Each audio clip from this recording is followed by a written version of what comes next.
You need to create these. We don't want them suddenly to become Peter and Kate's outcomes. And so it really was, it was a campus-wide learning approach, and still is. It still is, but it was very much a bottom-up process for us. And that doesn't mean it was smooth. You know, it was, my metaphor of late is it was very much making sausage. There were just lots of things that went in, and it churned up a lot. And we've gotten to a pretty good place, but we're not done yet. What would help me to think about is just the idea that how do we get our students to understand the differences without putting them at odds? And that is one of the challenges that systems slip like that continues to sort of think this place squarely on all of our laps. Mm-hmm. And that's the sort of dynamic that I think everyone who's working through the university learning is trying to sort of make sense of in a practical way. Yeah. Well, and like you said, that it's kind of where the rubber meets the road, and the whole praxis piece of how do we make this real. I think what it's revealing to me is just these competing tensions that we experience in the classroom. Like we've got the what that we're trying to get, the content, right? Mm-hmm. Or the process, which is the how. We've got what's best for a group versus what's best for individuals. There's just always competing tensions. And I kind of had the same response, looking at my colleague over here, when I saw the Mac video, and I'm not beating up on them just because they're down. But, you know, and I'm a trained counselor, actually, by training. My bulk of my career was running crisis centers with extremely vulnerable people. So I don't say this lightly, but when I walk in the classroom, it's a classroom, and I'm not running a therapy session. And I think that's another competing tension. What's our role? And I think you can actually do harm by inviting too much. So that's another, these are all just competing tensions. Sure. Yeah, and that's one of the things that we are struggling with at the moment. We have two of our outcomes, or really goals, are cross-cutting. Well, you have to have one of these two in every class that's a gen ed class. And so it's either ethics or it's ethics and diversity, but we're not calling it diversity. It's global something or other. And the question is, should all faculty be teaching about ethics and diversity? And how, and under what conditions, and how do we support that? And so it was one of those that we've gotten to the point where they've been accepted. We're just trying to figure out how do we make this work?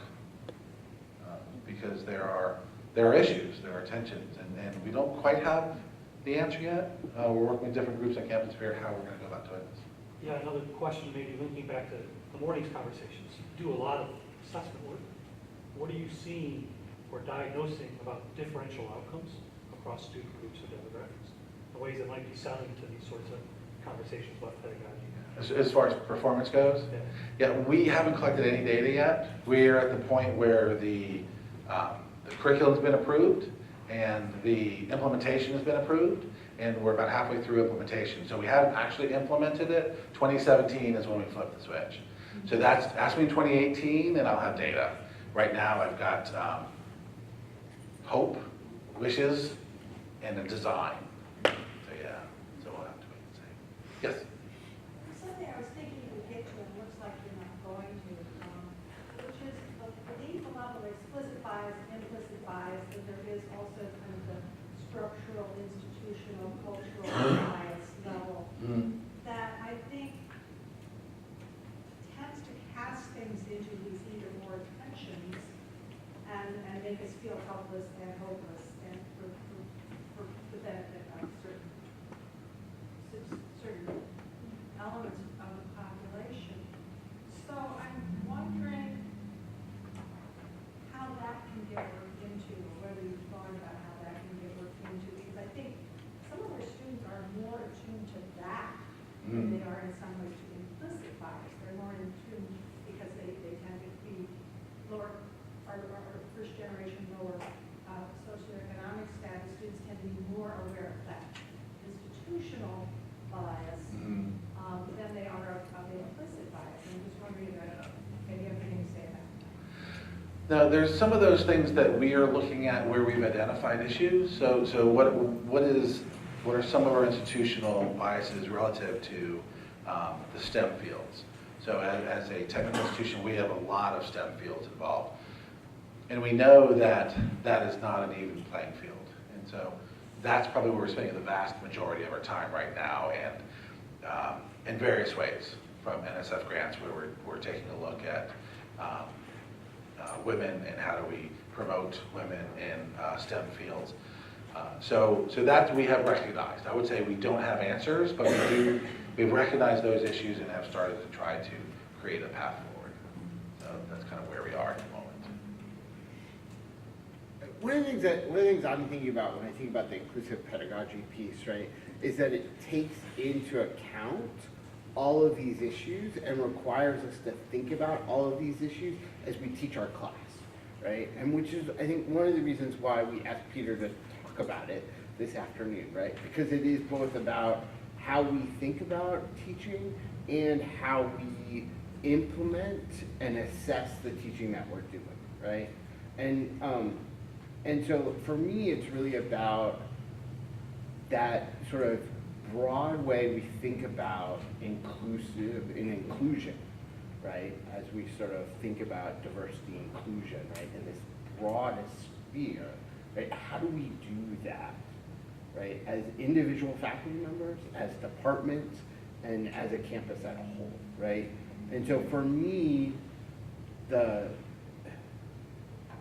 these are all things that we all have to struggle with individually in our classrooms or in our programs, and collectively as a group, right? And I don't necessarily know that there are specific answers for any of the questions,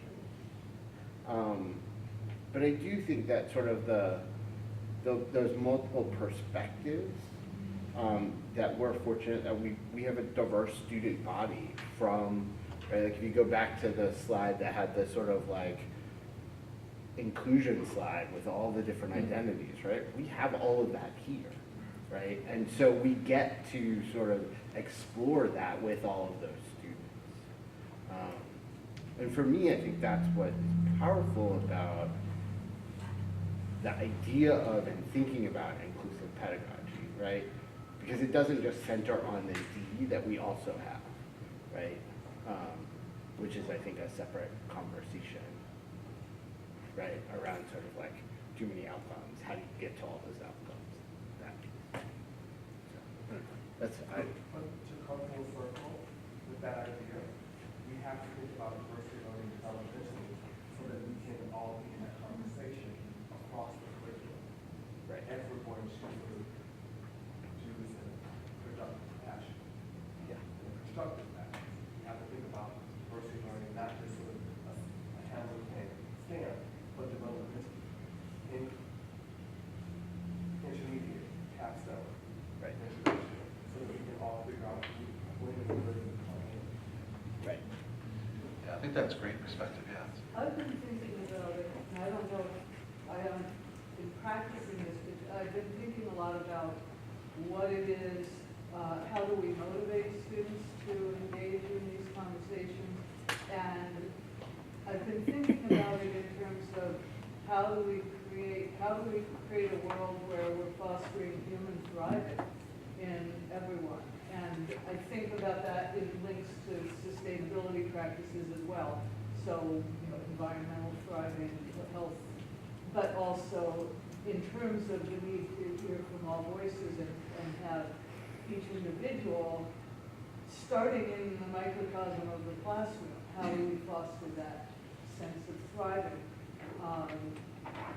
as a way, and I don't know if this is a useful framework or not, for helping motivate students to step out of the boxes and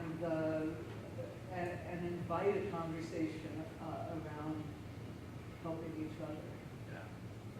But we are at about 3 o'clock, so I think this is probably a good place to stop. I do hope over this morning and this afternoon's session, something has resonated with you that you can take away and hopefully use as you move forward. If you have any questions, let me know. Send me an email. I'm more than happy to respond.